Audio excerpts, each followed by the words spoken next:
New Hampshire House of Representatives is taking bipartisan action on education funding. Last week, state reps gave initial approval to legislation that would increase state aid to public schools by $130 million a year.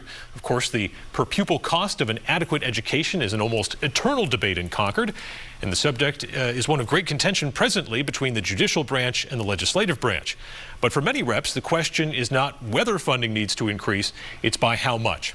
Lawmakers say the state does need to send more aid to districts with higher levels of poverty, in part because some of those rural districts are no longer able to hire new teachers at a competitive wage. It varies tremendously throughout the state. You have some communities where the minimum salary is over $60,000. You have others that have $51,000 to $58,000.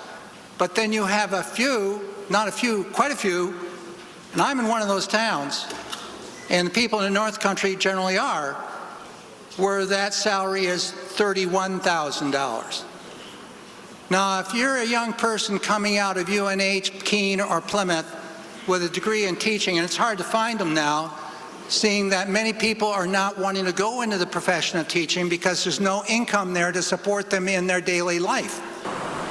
These bills to boost funding are now headed back to committee for more work on the financial side of things. For now, it's unclear how the state Senate will receive whatever might emerge from the House.